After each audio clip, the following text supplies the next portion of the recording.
Hello, good Oh, afternoon, Facebook and YouTube audiences. I'm Jennifer Norrie, and I'm here with the barbecue boss, Gary Paca. How are you, Gary? hey guys, how you doing? Doing super duper awesome good. Nice to see you. As we announced on social media, we did a little bit of research to find out not just what are the barbecue to you customers wondering about barbecue, but in general, in the entire world, what do people search and try and figure out about barbecue?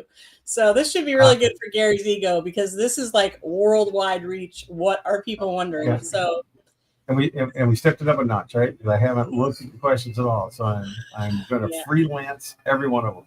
yeah, Let's and go. it's not because I didn't It's try to get him to prepare. He is just very stubborn that way. The first question we have is what is the difference between barbecue and grilling? What is the barbecue difference grilling. between barbecue and Uh, grilling?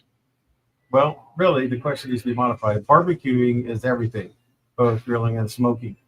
And then there's grilling, which is taking meat over an open fire or open bed of coals or over an overheat source. And smoking is indirect, right? So you use indirect heat and indirect smoke. That's the reason in a smoker the firebox is always offset. But when you're grilling, you always have your little Weber grill or what have you, and you put the charcoal in the bottom of it and you light up and make a hot fire, right? And then you put your hamburgers or steaks or what have you over the top of that. So there's smoking, there's grilling, and all of it is barbecuing. Got it. Which one is more difficult? Smoking Yeah, takes a little bit more. it requires a lot of patience and there's a lot of technique in smoking. Um, when you're grilling, it's basically, is it hot yet? Yes. Put it on top. Is it done yet? Okay. Right. Right. And then you move on to your vegetables. Yeah. Okay. So smoking just takes a little bit more art, I believe. So the Right. next question, the question number two is what's the best wood for smoking meat? Now, we all know that Gary uses post oak from Texas at Barbecue to You. Do you, I would think that you would think that's the best one, but do you have another opinion? No, because it fits your style. The reason that we use post oak at Barbecue to You is because Barbecue to You is a testament to the founding fathers of Texas barbecue, the founding people, families that came to Central Texas and developed the whole barbecue process, right? So, in those standards, what we want to do is we want to do things exactly like they did. Okay, that's the 100-year recipe that you talk about a lot in these things. And so part of that recipe to get that flavor profile was to use that wood, right? So that's what I do. But that doesn't mean that I don't know how to cook for a lot of other woods. And so there's actually a chart, right, that goes all the way from on one side it's fruit woods, which will introduce super sweet um, flavors, right? All the Mm-hmm. way over to pecan wood, which will introduce super bitters, right? And then all other woods are basically on a scale. So here in Washington, one of my favorite woods here in Washington is alder. And I learned about alder from the tribes, right? Because that's their favorite wood to cook us do salmon bakes over. Um, and it makes a wonderful, wonderful flavor, smoke flavor into steaks and pulled pork and briskets and those kind of things. But here at Barbecue to You, we want to use the authentic Texas stuff, and so we bring our wood in from Texas, so we gain that profile for our customers. Okay. So, what's my favorite wood? Right, all of them. Okay. But you want to bring Texas style to barbecue to you, so you use post oak. Oh, so Got it. Okay. So, question number three, how do you keep meat moist while smoking? We uh, usually hear about how do you serve up not, meat that's not dry, but how do you keep it moist while you're smoking so you serve a moist meat for a meal? gotta have high humidity in the pit. Okay, high humidity. Um, when if I wish I could show you, or if I wish I had pictures. When I'm on my trailer pit, this great big steel pit, right? In Mm-hmm. the middle, when I'm doing in the middle of the cook, you will physically see. I don't care how sunny or pretty of a summer day is, whatever.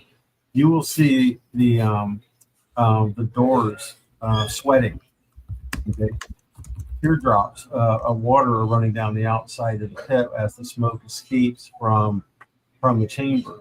Right, that shows you how humid that heat and smoke is that's coming in. I know how to do that by wood selection, right, and airflows and things like that. To do that, for the easy way for most people is they take a pot of water, or they will catch the drippings, right, and catch them in a pot, so that there's always a moisture saw or a source inside the pit, right, and that will keep it moist, and that'll go a long way to keeping things moist. Obviously, fatty meats, say like the upper deckle muscle, what we call the point, right, on a brisket, it's very fatty. That's the other side to this moisture story, right? It's because as you're melting a lot of fats, then it stays very moist during the process. A sirloin, or the lower deckle muscle, which is the flat on the brisket, has no fat in it. And so that's what makes it so hard to cook a brisket, is managing the heat and the humidity so that both sides cook equally, even though they're totally opposite pieces of meat. Right. So you can either introduce moisture, or pick or pick I don't know what to say, or pick the meats that will naturally stay moist, right, as you go through the process. Yeah, you also talk a lot about low and slow for brisket. So low temperatures over a long period of time, and a lot of people don't realize that the brisket you serve at the restaurant has been smoking and cooking for 12 hours. You know, I remember, That's right. It's a 24-hour process, right? The yeah, first 12 hours sit in the smoke pit, then we render, then we rest. That's the yep, standard process. it's a long process for sure. Yep. And we So, introduce moisture all along the process, right? So we never let the whatever the heat source is not be humid. got it. So, next question. What is the ideal temp for brisket, ribs, or pork shoulder? You know, that's funny that people are curious about pork shoulder, but what's the best temp in general? 250, Say that again. 250 degrees For any of these? for any of them. Really? Okay. Yep. That's I mean, that's it's just that simple. Yeah, I don't. It's not really something to elaborate on. Obviously, a rib will cook faster than a pork butt will. mhm. But 250 is the it, right? Okay. So, And you just let it go. Rendering process is a different story, right? That's when you're cranking. And so I'll go up to 310, or even as high as 350 on a render process, depending on what I'm trying to do with the meat, right? But at that point, the meat's wrapped. It's got its own juices, keeping it wet, right, all the time, and we're just really melting collagen at that point. So, I'll go up into the 300s for that. But if you want me to tell you how I'm lowing and slowing it, it's at 250. got it. So, next question. Should I use dry rubs, marinades, or sauces? Absolutely. And I say that because every one of those is a wonderful, wonderful flavor profile. And they're fun. It's fun to do. Pork butts, right? Injecting them with apple cider vinegar, patting them down with mustard and variations of red rum. This stuff is all fun, and it's exciting to mix the smoke with those spices and those flavors, and just see the way it comes out. It's all going to be good, right? Yeah. The mops, learning how to mop is a blast. And you get to get messy in the whole process, right? And the more molasses you use, the stickier you get, and all that kind of stuff. Mm, The dry rubs are amazing, because if you're really not lifting them with any moisture, and that's why they call it dry rubbing. It's all variants of the basic curing process, right? So yes to all of them. They're all so much fun, and I highly encourage everybody to experiment with this stuff, because I know I did for a long, long time. So you sell your salt and pepper rub in the store, And the Tell red me, rub. and a red rub. And you also sell and serve us on the sweet side of a sauce. That's a lot of S's. I have to say, I have two people in my life that are always bugging me about why does Gary not create a hot and spicy barbecue sauce? Because I hurt people when I do the hot sauce. Oh I my can eat God. hot. I can eat things hotter than most people, so it hurts them. Yeah. And which is why in the store, from a commercial standpoint, I have the sriracha available for you. So you can take my sweet and tangy sauce and you can mix it with sriracha, and it'll be perfectly fine. It'll add plenty of heat without being overbearing. Someday, if somebody really wants me to make one for them, right, I'll go get my little 3 million Scoville and I'll make a pot. And Yeah. you can prepare to lose the skin off the top of your mouth. You know, or Yeah. Or I get some stuff that's really hot. Or you just carry chili flakes in your purse like one of these people in my life does. It's pretty crazy. Okay, so next question. How long should I smoke different cuts of meat? Time is incredible, is a part of the recipe. As I said a minute ago, when you're doing pork ribs, for example, you already know that it's not going to take very long to smoke and flavor them, right? That's the smoking and flavoring process. And so, in the way you do a rib, you got it at 250, you get the smoke going good, you got a lot of moisture, and really all you're doing is you're watching the color. What you're doing is you're setting the color for your serve, right? How you can plate it. And so, if you like a dark amber, you're going to leave it in that heat and smoke until you achieve a dark amber on the rib. If you're doing something else, there's lighter shades, pink, it's this kind of stuff. But you're going to do all that, and then you're going to wrap it, and you're going to render. So however long it takes to get to the color you want, right? And then you go into render and put the texture you want, right? And then you let it rest. Right? And so if that takes, for like ribs, if that takes 3 hours, it takes 3 hours. Pork belly, or not pork belly, pork shoulder, depending on whether you're trying to do the whole shoulder or you bust it up like I do. It can take 3-4 hours to get red, right, and get the smoke to penetrate the meat. Briskets, you'll go 12 hours because on brisket, you're on top of it, you're actually developing bark, which you don't do on the other meats, right? Yeah, so it takes longer to do that. So color, texture, and part if you're doing something like brisket. Okay, so yeah, because color, texture, and then how do you want the outside to be? Crispy, not so much. Yeah, gotcha. Exactly, okay. Exactly. And I'll throw one extra tidbit in is because like if I'm going to if I wanted to do something like a burnt sugar type of thing, right? So I'll go ahead and cook like I normally would. Go to amber with ribs, let's say, and then I'll wrap them in foil and I'll get them to where they're falling off the bone. Okay. But if I want to make them sweet and I want to get that burnt or how burnt cream is, right? With that caramelized, crystallized sugar, yep. Right? I'll open it back up to the heat and smoke, right? And I'll either sprinkle some brown sugar on it and let it melt, caramelize. Or if it's a really good brand of ribs, I don't have to put the sugar on it. It's natural in the meat, and as it came out during the render process, I will then open it back up to the smoke and let it crystallize on the rib, right? And it doesn't take very long, so you're not like overcooking the rib anymore. Yeah. Yeah, so it all, setting those textures, understanding what it is you're trying to do. That's what really, makes you decide which ones of these techniques you're going to do. Yeah, so you have fans of burnt ends. Like when we post pictures of burnt ends, people really engage them. And my question is there something you do special for burnt ends to get them to the texture that they are? For me, they're just a little bit too crunchy, salty, but I know people love that.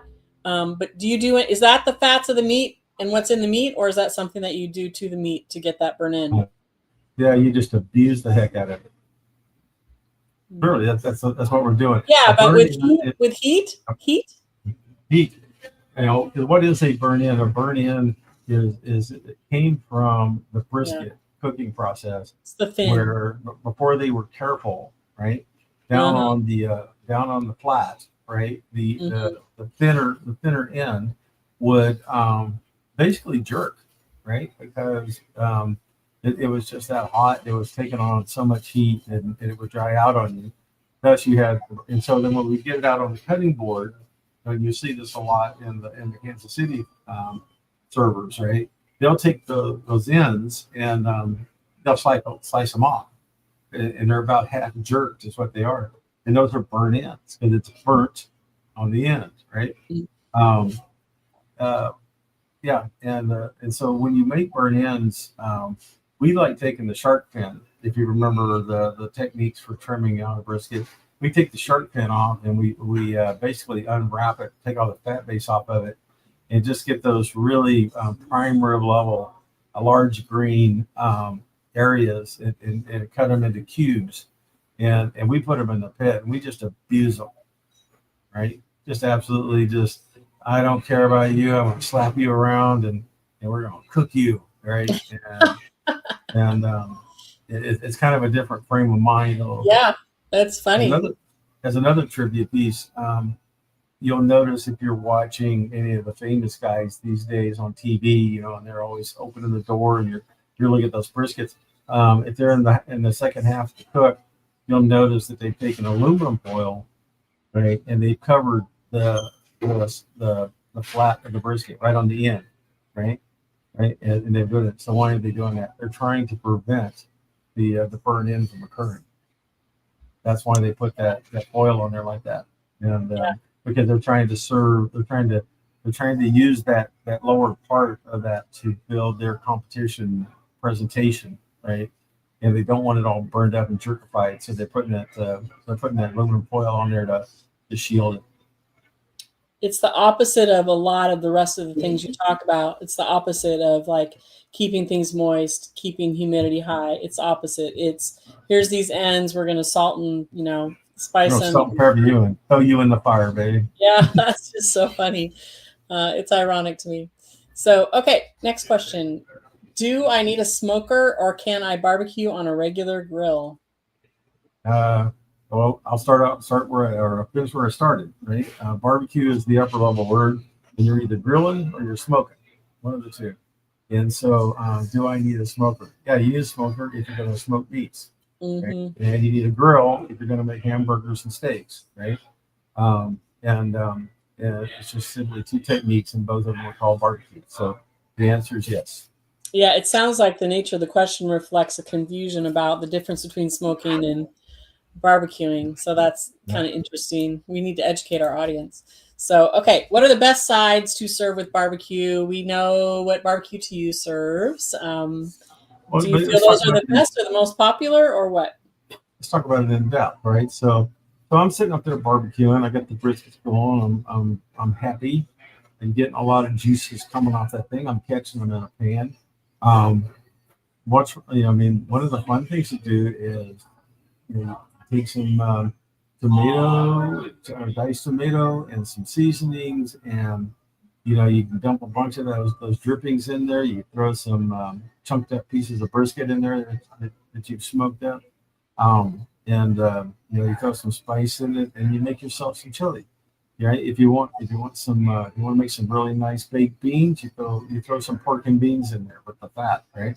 And you let the smoke cook it, right? So that's how the barbecue baked bean came about, right? It was really a bunch of scraps that were sitting around the pit, as we were doing stuff, and we would go in and we'd either make chili out of it or we'd make barbecue beans. Right? Mac and cheese is mac and cheese up until the point where you throw it in the pit, right? Well, you throw it in the pit to keep it warm, and all the smoke's going over it. Now you got smoked mac and cheese, which is just to die for. If you got a lot of potatoes and a lot of dairy, and you like that kind of thing, and a lot of pickle relish and that kind of stuff, well, you make potato salad, right? Coleslaw is always a Carolina favorite because everything with that pork is got coleslaw associated with it in some shape or form, right? In Texas, right? We love to heat up grease and see what we can throw in it, right? So that's how the fried pickle and the fried okra came about. But it doesn't excuse us, right? If the weather's cold and you want something a little bit more hearty, and you don't really feel like chili today, you can always make gumbo, right, out there on the pit, right? Because all it is, you're using the okra and stuff, and maybe you throw a little corn in it, but it's really the same thing. It's just you just don't cook it down as much, right? Kind of make a slimy okra stew. And Texans love that, right? We grow up on it, so I could keep going, right? But you get the idea, right? Because a lot of times when you're out there smoking, you're just having fun. You're throwing stuff on a pot. You got lots of heat. You got lots of smoke. You got lots of spices, and you make what you make, right? And Yeah. it's all going to be good. Based on what you have on hand, you can smoke it or grill it up alongside or whatever, or smoke it. Yeah. That's the best sides. The best sides are the one you make. I know that sounds like a cop out, but what do you feel like today? Maybe you want pork ribs and okra. Maybe you want brisket and something savory, brisket and fried pickles, right? To complement each other. It's all what your taste buds are looking for that day. That's the best one to do. Yeah, I hear you. So how do I know if the meat is done without drying it out? So I feel like this is coming from someone who's picking and looking and looking and looking and probably messing up their heat while they're doing that. And, what's a good rule of thumb for, I know from talking to you about this that there's no easy answer to this, but in general, how do people know? I've told you before. Let me see. Okay, so everybody's got one of these. Where's it at? Right there. Everybody's got one of these, right? That's a thermometer. Everybody that cooks barbecue has got a thermometer on them somewhere. Notice how thin that point is. Okay, that's a very small pin on the front of that, right? Mm-hmm. That's special. So let's talk about pork ribs. Okay, so you want to know if they're done, right? And you want them to fall off the bone, and you want all this stuff. You take that thermometer right there, and you go through the foil. You got them wrapped in. And when you push it between the bones down through the meat, it needs to have the same consistency as if you took that that probe and pushed it into a stick of warm butter. So you can practice on a stick of warm butter, like one that you leave at room temperature when you're not using it. You just got it covered, right? And so That's not in the refrigerator. It's not hard, right? It's not it's not overly soft. And so you do that and get the feel for it in your fingers, and then you go over and you go between the ribs, and if it feels about the same, then you're golden, baby. Let's have dinner. Time to let them rest.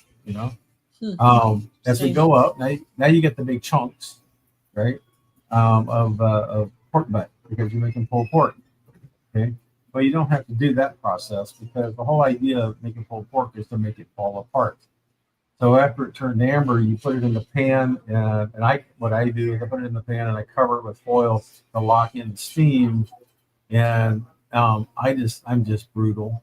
I just let it sit there and cook in its own juices until I call it 3 fires is what I call it, which means I stoke the fire 3 times at 300 degrees. And by the time I'm done with that and I peel that foil back on that pan, I can take that thermometer and I can swish it, without effort, right, and see if it just breaks the chunk apart. If it is, it's ready to go. So we cool it and we pull it, and that's how that's ready to go. Yeah. The hard one is, oh, by the way, if you ever do beef ribs and the pork ribs, it's the same thing. The hard one is the brisket, right? The brisket. Because if you remember, that's a completely different process, right? Mm-hmm. You're taking that thing up to the 160 where the plateau is at. You've been gentle, you've been careful, you've got your bark right, but you're not rendered yet, right? And so what you're watching for is your temperature probe. You're looking at the thickest part of the meat, and you're about 160, and you're sitting on that plateau. That's when you're going to wrap it, whether you wrap it in paper or whether you wrap it in foil, right? And then you're going to crank the pit, and you're going to take that core temperature up to, or at least for me, it's 207. That core has got to be at 207, and I hold it there, for 5-10 minutes, right? And then I take that, if I'm out on the pit and I'm cooking more, then I will take those wrapped briskets and I will go put them in an ice chest, and I will leave alone for as long as possible. Yeah. Right? I say that way because sometimes I can leave them overnight if I'm cooking ahead. Yep. Sometimes I'll leave them there until, everybody looks like they're starving or they drink too much. And then I'll get them out and I'll chop it up, right? But one way or another, you're done. You really know you're done when you take that brisket out of that wrapping, and you can take the table, you can take the tray, and you can shake it like you're sipping sand, and you see the jiggle. I mean, because those things will be gelatinous when they're hot and they're done, right? Mm-hmm. And that's why you let them rest, if you remember, so to pull the juices back in, and so they'll consolidate, because they don't have the collagen in them anymore to hold their muscle tissue together. And so you got to let them rest to kind of solidify a little bit. Yeah. So I'm laughing because on one hand you say, oh yeah, here's the general rule. Just do this and it'll come out great. On the other hand, you say things like 207. I mean, it's so specific. It's insanity. And I just sit here and think you need to write this down and we need to do a book, because those are the details and the reason that your brisket tastes the same every time. Right. And Right. It's just funny to me. It's general principles. Like it's like any art. There's general principles. There's general concepts. There's practice. And then there's these specific things that make your art amazing. And so, you're just funny though, because I hear you over and over again minimize that it's not that hard, but you speak out of so many years of experience. It's so obvious. So anyway, yeah, no, I appreciate it. It's fun to listen to. So I want to talk about two more things before we wrap up here, just real quick. What is going on for fall philanthropy in general? I know last time we talked about it, you said every single week is booked. Is that still the case? And what's kind of happening there? Yeah, so school started here in Washington, and so all the PTO or BPOs, what they call BPOs or PTOs, have all now been scheduling their counter takeovers. So we're back in full force, trying to help kids in school out, make a few bucks to do whatever it is they need to do. We have got in the author's corner for the Literary Society, we have lots of book signings coming up. A lot of book signing parties coming up in fall, and they're going to carry that through. All the guys and gals have their new books. They're either written and going to print, or they're currently in the printer right now, and they're getting ready to bring them out. We're going to have these book signing parties, these kickoff parties, and that's going to lead those guys into Christmas, right, where we do the big come buy a book and have fellowship with us, and you get a hot chocolate and all this kind of. We just have a blast. It's a big come buy a book for your family for a gift. We wrap it up for you. You get some hot chocolate and maybe some barbecue out of the deal, and we just enjoy each other's company, right, as we approach Christmas. Lots and lots of fun. I'm trying to think. Bingo is still a consistent thing. Every Tuesday, 3 to 4. The senior movie is over at the Galaxy Theater. That's always the last Friday of the month. We partner now with some of the municipalities in the area, so that we can do senior trips, if you will. So either they're going to go glass blowing or what have you. I mean, there's a number of things they like to do. Sometimes they like to go to the air museum, do that kind of stuff, right? And but we really want to go, right? And because we're past summer now, and farmers markets are closed and that kind of stuff. So those are the things that we focus on during the winter. All righty, sounds busy. So how about catering? I know that you talked about having some spots left for the holidays, but I know they go quickly. And I just wanted to show, obviously the phone number here, and just a reminder to people that they need to call the store or email Gary and get on that schedule if you're going to use their services for Thanksgiving, Christmas, New Year's, Halloween, etc. Yeah, we slowed down on catering the second half of the summer, mainly because I was just getting overly tired, right? Yeah, it was just it was not a good place I was in, and so, but I got rested. I'm doing much better. So now we're pushing hard to get the holiday caterings in, and just because we talk about holiday caterings, that also implies if you're doing beginning of the year company kickoffs and you need corporate lunches or any of those kinds of things, get those on the schedule now too. We like to right now. We'll book out through February and March right now. So we'll do both holiday and business parties and business lunches and those kind of things. And that's what we're looking for this time of year. Got it. So do you prefer that they email you or go through the site, or what would you like? Go to the website and do an inquiry. It's worked for 7.5 years, and that's what we need to do today. Okay. I'm just going to throw the website up here real quick. Anything else you want to talk about before we wrap up? I think that's good. Just having a good month, and we're now in fall, and so now it's just as good a time for barbecue as any other time of the year. Yeah, I agree. And we're having a nice, beautiful Indian summer, so it's been great. Yes. All right. Well, good to see you, and we'll talk to you again next month. Thanks, Gary. All right. See you guys. Take care.